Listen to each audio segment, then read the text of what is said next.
நேயர்கள் அனைவருக்கும் வணக்கம். வெண்முரசு கிராதம் அத்தியாயம் 82. கைலைமலை தாழ்வரையில் உச்சி வெயில் எழுந்ததுமே பொழுது இறங்கத் தொடங்கிவிட்டது. பறவைகளின் ஒலிகள் சுதிமாறி காற்றில் குளிர் கலந்தது. கதிர் சரிந்து கொண்டிருக்கும் போதே வேட்டை விளைகளுடன் காலர்கள் வரலாயினர். மான்கள், பன்றிகள், காட்டு ஆடுகள், மிளாக்கள் குருதியுறைந்து விழிவெறித்து நாசறிய வாய்த்திருந்து மூங்கில் கழிகளில் தொங்கியபடி வந்தன. பெண்கள் கிழங்குகளையும் காய்களையும் கனிகளையும் கொண்டு வந்து நிரத்தினர். அனைத்து உணவும் மன்றிலேயே கொண்டு சேர்க்கப்பட்டன. மூத்தோர் மூவரும் அங்கே இருந்து ஆணை கொடுக்க அடுமடையர்கள் 12 வந்து தாங்கள் கைத்தேர்ச்சி கொண்டிருந்த செம்பு கத்திகளால் விலங்குகளின் தோளில் மெல்லிய கோடு இழுத்து உள்ளே விரல் செலுத்தி இளங்கமுகுப்பாளை போல் வெளுத்த உட்தோலை மடித்து புரட்டி சுருட்டி எடுத்து அகற்றி குடலும் நுரை குலைகளும் விலக்கி கீற்றுகளாக ஊன் கிழித்து உள்ளே உப்பு, மிளகு, இஞ்சி சாந்தை பூசி முக்காலிகளில் தொங்கவிட்டு கீழே அனல் மூட்டி சுடத் தொடங்கினர். வேகும் ஊனின் இனிய மனம் ஊரை சூழ்ந்தது. உருகி சுட்டிய ஊன் நெய் எரிப்பட்டு அனலாகி சுடர்ந்து துளிகளாக விழுந்து விறகு குவை மேல் எழுந்த தழல் நாவுகளை துள்ளி தழைந்து எழுந்து ஆடச் செய்தது. பொசுங்கி நெய்யூறி சிவந்து அருகி கருகி விரிசல் படர்ந்து உணவென ஆயிற்று ஊன். காய் ஒன்று கனிவது போல் இருந்தது அது. சூழ்ந்து அமர்ந்து அனலை நோக்கி கொண்டிருந்தனர் காலர்கள். அர்ஜுனன் அவர்கள் நடுவே சிறு கல்லொன்றில் கால் மடித்து அமர்ந்திருந்தான். அனலன்று பிற ஒளி ஏதும் அங்கிருக்கவில்லை. விண்ணை முகில் மூடி இருந்ததனால் போலும் மீன்களென ஏதும் வானில் எழவில்லை. சீர்வட்டமென சுற்றியிருந்த மலை நிறை அலைகள் வானின் மங்கிய ஒளிபரப்பின் பகைப்புலத்தில் இருளுக்குள் நிழல் செறிந்த வடிவுகளாக தெரிந்தன. தொலைவில் இருந்து காட்டின் நிற ஒலிகள் எழுந்து வந்து ஊரையும் காடென்றே எண்ண வைத்தன. அறுபடாத சீவிடுகளின் ஓசையின் சரடில் கோக்கப்பட்ட காட்டு ஆடுகளின் கனைப்பு, கூகை குழறல், தொலைவில் வேங்கை ஒன்றின் உருமல், அதை கேட்டெழுந்த களிறுகளின் ஓசை தொடர். மிக அருகே மான்கூட்டம் ஒன்று புதர்களில் சுள்ளிகள் ஒடிய நடந்தது. அனல் இருப்பதனால் வேங்கை அணுகாதென்று அறிந்த மான்கூட்டங்கள் புதர்களுக்குள் சீரலோசை எழுப்பியபடி நின்று அவர்களை நோக்கின. விழி திருப்பி வருகையில் ஒரு மானின் அனல் மின்னும் விழிகளை அவன் நோக்கினான். சேறு பூசி அருகமைத்த குழிசிக்குள் விறகுகள் எரிகொண்டு வெடித்து செம்பொறி சிதறின. அவற்றில் ஊறிய அரக்கு எரிந்தபடி பின்னால் வந்தது. அதை துரத்தியபடி செந்தழல் உடன் வழிந்தது. சூழ்ந்திருந்தோர் எத்தனை பேர் என்று அவ்விருளில் அறியக்கூடவில்லை. சிற்றில்களில் இருந்து மேலும் மேலும் என வந்து ஓசையின்றி பின்னால் அமர்ந்து கொண்டனர். கல் அணிகலன்கள் குலுங்கியதாலும் அமரும் மூச்சொலிகளாலுமே அவர்கள் வந்தமர்வதை உணர முடிந்தது. ஒளியில் தெரிந்த முகங்கள் அனைத்தும் ஒற்றை உணர்வு கொண்டிருந்தன. சடைத்திரி குழல் கொண்ட அன்னையர், வலக்கொண்டை சரிந்த கன்னியர், பிடரியில் சடைக்கற்றை பரவிய இளையோர், அனல் படர்ந்த தாடியுடன் முதியோர். அனைத்து விழிகளிலும் நெருப்பு தெரிந்தது. நெருப்பையன்று பிற எதையும் எவரும் நோக்கவில்லை என்று அவன் உணர்ந்தான். அருமணி குவை நோக்கும் கருமியின் மெய்மறந்த நிலை போலும், பேரழகு பாவை ஒருத்தி மேடை ஏறி நின்றாடுவதை நோக்கும் காமுகனின் உவகை போலும், கொலைக்களம் ஏந்தி எழுந்த அறியா தெய்வம் ஒன்றை கண்டு அஞ்சி சொல்லழிந்தது போலும் நோக்கி சமைந்த விழிகள். நெருப்பு சீறி சுழன்று பறக்க துள்ளி அமைந்து எழுந்து தழைந்தாடியது. கழுகென இறகு விரித்தது, அரவென கழுத்து நீட்டியது, பசுவென துழாவியது. திறந்த குங்குமச்சிமிழ் போல் அனல் அள்ளி நிறைத்து திறந்திருந்த விழிகளை மாறி மாறி நோக்கி சுழன்ற அவன் பார்வை குடிமூத்தார் மூவரில் அமைந்தது. சடையன் 2 கைகளையும் நெஞ்சில் கோத்தபடி அமர்ந்து அனலை நோக்கி கொண்டிருந்தார். பிசிறி நின்ற சடையின் உதிரி முடிகள் அனல் என தெரிந்தன. பேயன் 2 கைகளிலும் தலையை தாங்கி இருக்க முழங்கால் மடிப்பில் முகம் வைத்து அமர்ந்திருந்தார் எரியன். நாளும் எரியோம்புபவர்கள் போல தோன்றவில்லை அவர்களின் முகம். அன்று முதல் முறையாக பொன்னொளி கொண்டெழுந்த தேவனை நோக்குபவர்கள் என தெரிந்தனர். காலன் நெருப்புக்கு வலப்பக்கம் கால் மடித்து முழங்கால்கள் மேல் கை வைத்து அமர்ந்திருந்தான். அவன் அருகே கொம்பன் அமர்ந்திருக்க இடப்பக்கம் காளி தன் மடியில் குமரனுடன் அமர்ந்திருந்தாள். கொம்பன் 2 கைகளையும் நிலத்தில் ஊன்றி முகத்தை முன்னால் நீட்டி கனிந்த ஊனை மூக்கால் தொட விழைபவன் போல் இருந்தான். இளையவன் 2 கைகளையும் வாய்க்குள் விட்டு அடி நிரம்பா சிறு பாதங்கள் சுருங்க கட்டை விரல் சுழித்து கொண்டிருந்தான். ஊன் வெந்து சுவை மனம் எழுந்ததும் அறிந்த தெய்வம் ஒன்று அறியாவளியிலிருந்து பெருகி நேரில் தோன்றியதென அர்ஜுனன் உணர்ந்தான். அடுமடையர் சேர்ந்து வெந்த ஊன் விலங்குகளை கணுக்கொழுவால் பற்றி அனலில் இருந்து விலக்கி எடுத்து தூக்கி இயல்பாக சுழற்றி தரையில் பரப்பப்பட்டிருந்த பாக்குமட்டை பாய்களில் வைத்தனர். வன்பால் நிலத்தில் முதல் மழை என வெம்மை எழுந்த ஊனில் கொதிக்கும் நெய் சிறு குமிழியுடன் வற்றி கொண்டிருந்தது. சொட்டிய ஊன் நெய் பாலை வரிகளில் தயங்கி வழிந்தது. ஊன் அனைத்தும் இறக்கப்பட்டதும் கிழங்குகளையும் காய்களையும் பச்சை நாணலில் இறுக்கமாக கோத்து அனலில் காட்டி சுழற்றி சுட்டு எடுத்து வாழை இலை மேல் பரப்பினர். காய்ச்சல் பெருங்கிழங்குகள் வெந்து புன்னகை என வெடித்திருந்தன. கருணைக்கிழங்கு கரைமணம் எழ தோல் வழண்டிருந்தது. முக்கிழங்கும் நனைக்கிழங்கும் கொடிக்கிழங்கும் வள்ளிக்கிழங்கும் கலந்து ஒன்றென மணத்தன. ஒவ்வொரு காயும் ஒரு வகையில் வெந்து சுருங்கியது. வழுதுணங்காய் பசுந்தோல் வழண்டது. மாங்காயின் கடுந்தோல் அதுங்கி இருந்தது. கோவைக்காய் கருகி இருந்தது. இலைகளிலும் பாய்களிலும் உணவை பரப்பியதும் அடுமடையன் சென்று சடையன் முன் நின்று தலை வணங்கி, "அன்னம் ஒருங்கிவிட்டது மூத்தவரே" என்றான். அவர் தன் முப்பிரி வேலை அவன் தலைமேல் தொட்டு வாழ்த்தினார். சடையன் காலனை நோக்கி கை காட்ட அவன் எழுந்து அனலை மும்முறை வணங்கிவிட்டு தன் கையில் இருந்த கத்தியால் வெந்து விரிந்திருந்த பன்றியின் தொடையொன்றை வெட்டி தனித்தெடுத்தான். அதை 3ஆக பங்கிட்டு குடிமூத்தார் 3 முன் வாழை இலையில் படைத்தான். பின்னர் காலை எழுந்து ஊனையும் கிழங்குகளையும் அவர்கள் அனைவருக்கும் பகிர்ந்தளித்தாள். நீரிலிட்ட பொறி பரவுவது போல அன்னம் அத்திரளில் பிரித்து பகிரப்பட்டு ஓசையின்றி விரிவதை அர்ஜுனன் கண்டான். எவரும் கேட்கவில்லை, எவரும் விலக்கவும் இல்லை. கிழங்கும் காய்களும் ஊனும் அவர்கள் முன் வாழை இலையில் படைக்கப்பட்டு முடிந்ததும் சடையன் முதல் பிடி ஊனை எடுத்து, "மூதாதையரே, உங்களுக்கு" என்றுரைத்து அனலில் இட்டார். பேயன், "வாழ்பவர்களே, உங்களுக்கு" என்றுரைத்து அனலில் அன்னம் இட்டார். எரியன், "என்றும் இருப்பவர்களே, உங்களுக்கு" என்று கூறியபடி அனலூட்டினார். அங்கிருந்த அனைவரும், "ஆம், அன்னையரே உங்களுக்கு, தந்தையரே உங்களுக்கு" என்று உரைத்தபடி ஒரு சிறு உணவு துண்டை எடுத்து அனலில் இட்டனர். அனைவரும் சடையனையே நோக்கி கொண்டிருந்தனர். அவர் உண்ணத் தொடங்கியதும் தாங்களும் உண்ணலாயினர். மழைத்துளி சேற்றில் விழும் ஓசை போல உணவு மெல்லப்படும் மெல்லிய ஓசை மட்டும் அர்ஜுனனை சூழ்ந்திருந்தது. அவ்வப்போது சில மூச்சுக்கள், சில உதடோசைகள், சில குழவிகள் சினுங்கின. சில மைந்தர் மென்குரலில் அன்னையிடம் ஏதோ சொல்லினர். கொம்பன் 2 கைகளாலும் பன்றித் தொடையை எடுத்து ஊனாய்க்குட்டி என மிகு விரைவுடன் உண்பதை அர்ஜுனன் ஆர்வத்துடன் நோக்கினான். விழி திருப்பிய போது காளியின் விழிகளைக் கண்டு புன்னகைத்தான். உண்டு முடித்ததுமே முழந்தாளிட்டு கை நீட்டி இன்னொரு மான் தொடையை கொம்பன் அவனே எடுத்துக்கொண்டு அர்ஜுனனை நோக்கி நாண புன்னகை செய்தான். உண்ணுதல் ஒரு வேள்வி என அங்கு நிகழ்வதாக அர்ஜுனன் எண்ணிக்கொண்டான். அனைவருக்கும் உணவளித்த நிறைவுடன் நடுவே மெல்ல ஆடி நின்றிருந்தது அனல். உண்ணும் ஒலிகள் மெல்ல விரைவழிந்து ஓயும் மழையின் இறுதிச் சொட்டுக்கள் என ஒலிக்கலாயின. இங்கொன்றும் அங்கொன்றுமாக சிறு மூச்சொலிகள் கேட்டன. பின்னர் ஒலிகள் அனைத்தும் அமைய ஒரு சிறு குழந்தை ஏப்பம் விட்ட ஒலி இனிய பறவையின் குரல் என இருளில் ஒலித்தது. அர்ஜுனன் திரும்பி அக்குழவையை நோக்க விழி சுழற்றினான். மீண்டும் ஓர் ஏப்பம் ஒலித்தது. முதிய அன்னை ஒருத்தியின் நிறைவு அது. பின்னர் ஏப்ப ஒலிகள் இருளுக்குள் தொடர்ந்து எழுந்தன. காலன் ஒரு சிறு மண்குழாயை அனலூட்டி வாய்ப்பொருத்தி ஆழ்ந்து இழுத்தான். மூக்கினூடாக வந்த நீலப்புகை தாடியில் ஊடுருவி பரவியது. அவ்வணலை வாங்கி பெரிதொருவன் இழுத்தான். சுழன்று வந்த அனல் மீண்டும் அவனிடமே வந்தது. இழுக்கையில் முன்னால் குனிந்து, புகை விடுகையில் அண்ணாந்து, மீண்டும் குனிந்து என ஒரு தாளம் அவ்வசைவுகளுக்கு இருந்தது. புகை எடை மிக்க சேறு போல அவர்களை அழுத்தி மூடி ஓசையற்றவர்களாக ஆக்கியது.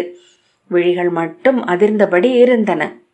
கைகளை ஒன்றுடன் ஒன்று உரசி துடைத்து கொண்டு உடலோடு உடல் தொட்டு பெரிய வட்டமாக அனலை சுற்றி அமர்ந்திருந்தனர் காலகுலத்தோர். அவர்களின் தோள்களும் மெல்ல அசைவதை அர்ஜுனன் கண்டான். ஒற்றை சரடில் கோக்கப்பட்ட மணிகளென அவை முற்றிலும் ஒத்திசைவு கொண்டிருந்தன. பின் கைகள் நெளிந்தும் குழைந்தும் குவிந்து நீண்டும் வளைந்தமைந்தும் விரல்கள் மலர்ந்தும் கூம்பியும் விழி சொற்களாயின. பல 100 முறை பயின்ற நடனம் என நிகழ்ந்தது அவ்வசைவு. பழுதற்ற பொறி போல. அவர்களை ஆட்டுவிப்பது எதே என அவன் எண்ணியதும் தன்னுடல் அப்பெருக்கில் இணையாததை உணர்ந்தான்.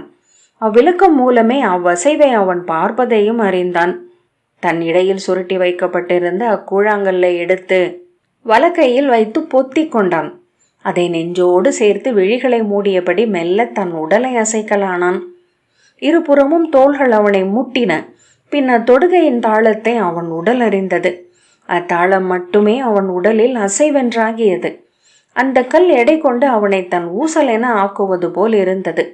அவன் மூச்சும் நெஞ்சும் அத்தாளத்தில் அமைந்தன. காளன் ஹாம் என்று ஒலித்தான். ஹாம் எனும் நுண் சொல் மலையிடுக்கில் காற்று நுழையும் ஒலி என எழுந்தது. எரி சுழல்வது போல் மாறியது. அவர்களின் உதடுகள் அவற்றை உச்சரிக்கவில்லை. அவர்கள் எவரும் அதை அறியவும் இல்லை. அச்சொல் திரளென மட்டுமே இருந்த அவர்களிடமிருந்து இயல்பாக எழுந்தது. மீள மீள முடிவில்லாதென எழும் ஓர் ஒலி சித்தத்தை நிறுத்திவிடுகிறது.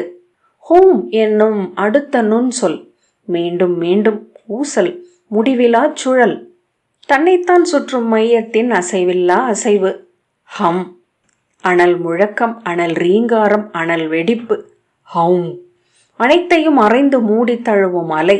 ஹவு, அனைத்தின் மேலும் பொழியும் ஒரு பெருமழை. ஹ்ரீம், அனைத்தையும் வளைத்தெழும் பசி, அனைத்தையும் நொறுக்கும் ஸ்ரீம். கொஞ்சல் என பிரீம், அழைப்பு என ரீம், ஆழ்ந்த அமைதி கொண்ட கிரீம். சீறி எழும் சூம், அனைத்தையும் மூடி நின்றிருக்கும் ஹோம். ஒலிகளின் நீர் பெருக்கு. ஆ என்னும் ஒலியுடன் காளன் எழுந்தான். அவன் கைகள் நாகப்படங்கள் என சீறி எழுந்தன. கால்கள் நிலத்தை உதைத்து உதைத்து துடித்தன. உடன் காலர்கள் இருவர் உடுகோசையுடன் எழுந்தனர். துடிதுடித்து பற்றி படர்ந்தேறிய ஒலியில் துள்ளும் தசைகளுடன் காளன் பாய்ந்து கல்பீடம் மீதேறினான். பெருந்துடிதாளத்துடன் ஏய்ந்து அவனை சூழ்ந்து நடனமிட்டனர் பன்னிரு காலர். நடுவே அவன் கணமுறு தோற்றம் கொண்டு கண் விரைவை முந்தி நின்றாடினான். கையொன்று சொல்ல கால் அதை தள்ள கண் அதற்கப்பால் எனச் சுட்ட சொல் தொடா சித்தம் தொடா விசையில் நிகழ்ந்தது ஆடல். இளநகை கொண்டது இதழ், மான் என்றது கை, சினம் கொண்டு சீறியது முகம், மழு என்றது கை, மலர் என்றது மின்படை என்றது, அமுதென்றது ஊழித்தீ என்றது, நஞ்சுண்டது அமுதளித்தது. ஆக்கியது ஒரு கை, அனலேந்தி காத்து நின்றது மறு கை, அருளியது ஒரு கை, அடிபணிக என்று ஆணையிட்டது மறு கை. அங்கு அத்தனை கைகளும் உடல்களும் உரைத்த விழிச்சொற்கள் அனைத்தும் அவன் கைகளில் உடலில் நிகழ்ந்தன. இடக்கால் எடுத்துச் சுழற்றி வலக்கால் சுட்டு விரல் நுனியில் நின்று சுழன்றாட பறந்தது புலித்தோல். சிறகென எழுந்து சுழன்றது சடைத்திரள். தூக்கிய கால் குத்தென எழுந்து தலைக்கு மேல் ஒரு மையத்தில் நிலைக்க சுழன்று சுழன்று வெறும் சுழிப்பென ஆகி அவன் விழியிலிருந்து மறைந்தான். அர்ஜுனன் அச்சுழலில் தான் கரைவதை உணர்ந்தான். இதோ இக்கணம், மறுகணம், இது இக்கணம் என உணர்ந்து சென்று பின்பு அனலை சுற்றி மாபெரும் சுழியாக சுழன்று கொண்டிருந்தான். விசை கொண்டெழுந்து அவ்வனல் என்றானான். விசும்பின் மேல் வெளி சூடி நின்றான். 7 முழு நிலவுகளை கைலை தாழ்வரையில் வாழ்ந்து கண்டு பாசுபதம் பெற்று பார்த்தன் திரும்பி வந்தான் என்றான் சண்டன். திருவிடத்தின் தென்னெல்லையாகிய ஒழுகிய கோதை நீர்ப்பெருக்கின் கரையில் ஒரு நாணல் மேட்டில் அந்தனர் நால்வரும் இளஞ்சூதனும் அவனை சூழ்ந்து அமர்ந்திருந்தனர். முத்து விளைந்த சிப்பி மேல் எழுந்து வருவது போல் அவன் வந்தான் என்கின்றது அயோத்தியின் பெருங்கவிஞர் கவுண்டின்யர் அர்ஜுனேந்திரத்தை தொடர்ந்து எழுதிய காவியமான பாசுபதார்ஜுனியம். வெண் தாமரை மலர் இதழ் அடுக்குகள் என அவனை சூழ்ந்திருந்த பனிமலை முடிகள் மெல்ல கூம்பி அவனை வெளியேற்றின. சிறு கருவெண்டென அகன்று பின் திரும்பி நின்று அவை இளவெயிலில் வெளிரி மறைவதை நோக்கினான். அங்கு பெற்றவை அனைத்தும் முன்பு எப்போதோ அறிந்திருந்தவை என்று தோன்றும் விந்தையை எண்ணிக்கொண்டான். ஒவ்வொரு அறிதலுக்கு பின்னரும் அவன் உணர்வது அது. அறிதல் எல்லாம் நினைவு கூர்தல் மட்டுமே. அவன் கண்முன் அந்தி எழுந்து கொண்டிருந்தது. மீண்டும் நின்று திரும்பி வெண்புகை நடுவே அனல் என எழுந்த கைலை மலை முடியை அவன் நோக்கினான். அதை விட்டு விழி அகற்ற இயலாதவனாக நெடுநேரம் உறைந்திருந்தான். பின் எண்ணம் என்ன தன் இடையில் இருந்து பாசுபதத்தை எடுத்து நோக்கினான். அவன் கையில் இருந்தது கைலை முடி. இங்கு மட்டுமே இது இருத்தல் தகும், பிரிதெங்கும் அமைய ஒண்ணாது என எண்ணினான். நீள் மூச்சுடன் புன்னகைத்து, நன்று, முழு முதன்மை இவ்வண்ணம் எனக்கு வாய்த்தது என்று தனக்கே உரைத்த பின் அதை வெண்பல் நிறை என எழுந்து ஒரு வான் நகைப்பு போல தெரிந்த இமயம் நோக்கி வீசினான். திரும்பாமல் நடந்து மீண்டான். மலை அடுக்குகள் கடந்து சரிவிறங்கி வருகையில் வெள்ளி நாகமென ஓர் ஆறு வளைந்தோடி நுழைந்து மறைந்த பிளமொன்றை கண்டான். அதன் வழுக்கும் பாறைகளுக்குள் நுழைந்து இருண்டு குளிர்ந்த வாய்க்குள் புகுந்து நடந்தான். 100 வளைவுகளுக்கு பின் வில்லும் அம்பும் தூளியும் கொண்டு அவன் எழுந்தது கிண்ணறர்களின் தெய்வ குகை முகப்பில். அது இளம் புலரி வெயில் எழுந்து சிறகு விரித்து நின்ற நேரம். தங்கள் தெய்வங்களுக்கு பூசணையிட மலரும் நீரும் அன்னமும் கொண்டு அங்கு நின்றிருந்தனர் கிண்ணறர். காலை செவ்வொளியில் கைவில்லுடன் எழுந்து வந்த அவனை கண்டதும் குலத்தலைவர் தலைமேல் கை கூப்பி, எந்தையே, தெய்வங்களே என்று கூவினர். பூசகரும் பிறரும் அவனை வாழ்த்தி குரல் எழுப்பினர். புன்னகையுடன் அவர்களை நோக்கி அருள்மொழி உரைத்த பின் அவன் நடந்து கீழே வந்தான். கிண்ணறஜன்யர்களின் சிற்றூரில் பார்வதி அவனுக்காக நோற்றிருந்தாள். அவன் மீளப்போவதில்லை என்றனர் அவள் குடியினர். தோழியரும் அவனை மறப்பதுவே அவளுக்கு உகந்தது என்றனர். முயன்று மறப்பதென்று ஒன்றுண்டா என்ன? மறக்க இயலாதது அவ்வண்ணமே தன்னை நிறுவிக்கொள்கிறது. தோழியரே என்றாள், இது என் உடலுக்குள் அமைந்த உள்ளம் என நான் என்றாகிய பிரிதொன்று தானின்றி என்னை இருக்க விடாது. இது இவ்வண்ணமே திகழட்டும் என்றாள். இளவேனில் முதல் நிலவு நாளில் கிண்ணறஜன்யர் மலை இறங்கி வரும் தங்கள் தெய்வங்களுக்காக படையல்கள் கொண்டு மலைச்சரிவின் எல்லை என அமைந்த கிண்ணறப்பாறை அருகே கூடி நின்றிருந்த போது தொலைவில் வெண்பனி மேல் படர்ந்த கதிரொளியில் ஓர் உடல் நிழல் அசைவதை கண்டனர். கிண்ணறர் என்று குலத்தலைவர் கூவினார். கிண்ணறஜன்யர்களின் குடிநெறிகள் வாழ்த்தொலி எழுப்பினர். பூசகர் மட்டும் இரு கைகளையும் கூப்பியபடி சுருங்கிய முகமும் நடுங்கும் தலையுமாக காத்திருந்தார். ஒருவன் மட்டுமே வருகிறான் என்று ஒருவர் சொன்னபோது தலை தூக்கி முகம் விரிய நோக்கினார். வில்லேந்தியவன் என்றான் ஒருவன். கிண்ணறர் அல்ல, இங்கிருந்து சென்ற இளையவர் என்று ஓர் இளையோன் கூவினான். அவர் வருவார் என்று நான் அறிவேன். அவர் வரவில்லை என்றால் தெய்வங்களும் பொருள் இழந்துவிடும். அவர்கள் அனைவரும் கூர்ந்து நோக்கியபடி முண்டியடித்தனர். அவரா என்று பிரிதொரு குரல் வியந்தது. அவர்தான் என்று 100 குரல்கள் எழுந்தன. பின்னர் வியப்பு எழுந்தமைந்த அவர்கள் குரல் அழிந்து நோக்கி நின்றனர். மலைச்சரிவில் கரிய எருதொன்று துணைவர அவன் இறங்கி வந்தான். ஊரெல்லை கப்பால் எருது நின்று காதுகளை அடித்து கொண்டு தலை குலுக்கி முன்காலால் சுரை மாந்தி நின்றது. அவன் புன்னகையுடன் வந்து அவர்கள் முன் நின்றான்.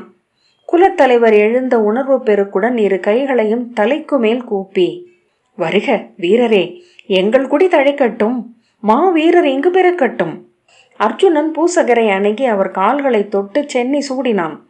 அவன் தோள்களை அள்ளி வளைத்து தன் நெஞ்சோடு சேர்த்து, வென்று மீள்வாய் என நான் நன்கறிந்திருந்தேன் என கண்ணீர் விட்டார். எவரோ ஒருவர் தன் தலையணியை கழற்றி வானில் வீசி, இளைய பாண்டவர் வாழ்க, வில்கொள் விஜயன் வாழ்க என்று கூவினார். அப்பெருந்திரள் வாழ்த்தொலியால் கொந்தளித்தது. பூசகரும் குலத்தலைவரும் இருபுறமும் அழைத்துச் செல்ல அர்ஜுனன் அச்சிற்றூருக்குள் புகுந்தான். ஊர் மன்றில் சென்றமர்ந்து அவனை சூழ்ந்து நின்ற இளையோரிடம் சொன்னான், இவ்வூரை சூழ்ந்த அனைத்து கோட்டைகளும் அகற்றப்படுவதாக. படைக்கலம் கொள்ளுங்கள், அஞ்சி ஒளியாதிருங்கள், சார்ந்திருங்கள், பணியாது எழுங்கள், வென்று செல்லுங்கள், பழி கொள்ளாதீர்கள், என்றும் இவ்வூரின் நெறி என்று இது அமைக. இளைஞர்கள் கை தூக்கி ஆம் ஆம் ஆம் என்று முழங்கினர். கிண்ணறர் ஊர்ணநாபர் இருவருமே உங்கள் தெய்வங்கள் என்று அமைக. உங்கள் விண்ணை கிண்ணறர் ஆள்க, உங்கள் மண்ணை ஊர்ணநாபர் ஆள்க. கிளைகள் தனித்து அசையட்டும், வேர்கள் பின்னி ஒன்றாக இருக்கட்டும், சிறப்புறுக என்று அர்ஜுனன் அவர்களை வாழ்த்தினான். வாழ்க வாழ்க என முதியோர் மலரிட்டு அவன் சொற்களை ஏற்றனர். மறுநாள் ஊர் மன்றில் குடிமூத்தார் 7 கூடி பார்வதியை அவனுக்கு கடிமணம் செய்து கையளித்தனர். அவள் கைப்பற்றி 7 அடி வைத்து அனல் முன் நின்று, இவள் என் துணிவியாகுக என்று அர்ஜுனன் சொன்னான். இவளை போற்றிய தேவர், காத்த கந்தர்வர், அருளிய தெய்வங்கள் அனைவரும் அறிக. இனி முதல் இவள் என்னவள். இவளுக்கு தேவரும் கந்தர்வரும் தெய்வங்களுமாக நான் திகழ்வேன். ஆம், அவ்வாறே ஆகுக என்றான். அவன் கைப்பற்றி தலை குனிந்து நின்ற பார்வதி புன்னகைத்தாள். அவளுக்கு இருபுறமும் நின்ற தோழியர் அவள் உடல் மயிர்ப்பு கொண்டு புள்ளிகளாவதை கண்டனர். மனம் முடிந்து அவளை தனித்தழைத்துச் செல்கையில், வென்று விட்டாய் என்றாள் ஒரு தோழி. அவள், நான் தோற்றதே இல்லை என்றாள். அன்றிரவு மணவரை மென் சேர்க்கையில் இளவெம்மையுடன் போர்த்தி இருந்த மயிர்தோல் போர்வைக்குள் அவளுடன் மெய் தழுவி படுத்திருக்கையில் அர்ஜுனன் சொன்னான், இங்கிருந்து நான் சில நாட்களில் கிளம்பி செல்லப் போகிறேன் இளையோளே. எனக்கு குடிக்கடனும் அரச கடனும் உள்ளன. மீண்டு வருதல் என் கையில் இல்லை. ஆனால் ஊர்ணநாபனின் குலத்திலிருந்து ஒரு சரடு என்றும் என்னுடன் இருக்கும் என அறிவேன். இரு கண்ணங்களும் புன்னகையில் குழிய, ஆம், உங்கள் குருதி இங்கு வாழும் என்றாள் பார்வதி. அவன் தோளை வளைத்து முகத்தருகே தன் முகம் கொண்டு அவள் கேட்டாள், ஒன்று கேட்பேன், அக்குகைக்குள் ஏன் நுழைந்தீர்கள்? அர்ஜுனன் சொன்னான், அதை நான் முன்பு அறிந்திருந்தேன். 100 முறை என் கனவில் நான் நுழைந்த வழி அது. விழிகளில் வினாவுடன் அவள் நோக்கினாள். உள்ளே சென்று நின்று நான் சொன்னேன், எழுக இளையாதவரே, இங்குளேன் நான். அவள் விழிகள் மாறின. அவரா என்றாள். படை எதிர் நின்று என்னை வென்றவர். அவரை போருக்கு அறை கூவினேன். முதலில் அவர் விழிகளில் திகைப்பை கண்டேன். அது ஏன் என அக்குகைச்சுவரின் ஈரத்தில் என் உருவம் தெரிந்த போது அறிந்தேன். நான் சடை முடித்திரளில் பிறை சூடி முக்கண் முகத்துடன் சிவமென நின்றிருந்தேன். அவர் புன்னகையுடன், இது நிகர்போர், எனவே முடிவில்லாதது. இருவரும் தோள் தழுவுதலே உகந்தது என கைகளை விரித்தார். இருவரும் தழுவி நின்றோம். பின்னர் வெடித்துச் சிரிக்கலானோம். இளமைந்தராக அன்று அஸ்தினபுரியில் கண்ட நாட்களில் ஒருவர் மேல் ஒருவர் கங்கைக்கரை சேற்றை வாரி வீசிவிட்டு ஓடிச் சென்று நீரில் பாய்கையில் சிரித்தது போல மீண்டும் சிரித்தோம் என்று அர்ஜுனன் சொன்னான். அவள் அவனை தழுவினாள். ஆம், நீங்கள் சிவம், ஏனென்றால் நான் மலைமகள் என்றாள். அவன் முகத்தருகே மீண்டும் முகம் எழுந்து, அவர் எத்தோற்றத்தில் இருந்தார் என்றாள். பெருகும் முகம் கொண்ட விருத்திரனின் உருவில் என்றான் அர்ஜுனன். கிராதம் 82வது அத்தியாயம் இத்துடன் நிறைவு பெற்றது. நன்றி.